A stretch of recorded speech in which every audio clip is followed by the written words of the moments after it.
Hello, I'm Mayor Mike Foreman at Falcon Ridge and Twin Oaks Drives with an update on the streets being repaired with the sales tax for streets.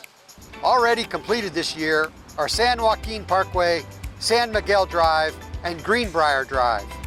In the home stretch are Judy Avenue, Thomas Drive, Crawford Drive, Steele Drive, John Avenue, Myrtlewood Drive, and Melody Lane.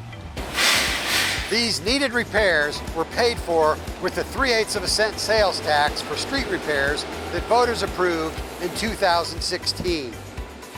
Each year that adds up to about $1.6 million.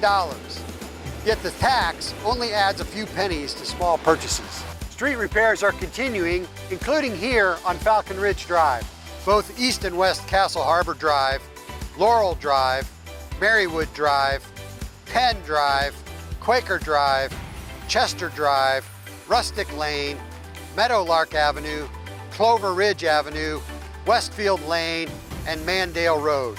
With the sales tax for streets, everyone who shops in Friendswood pays it, not just our residents. The sales tax for street repairs goes away unless voters reauthorize it in an election later this year. I hope you're registered and will come out to vote. See you next time.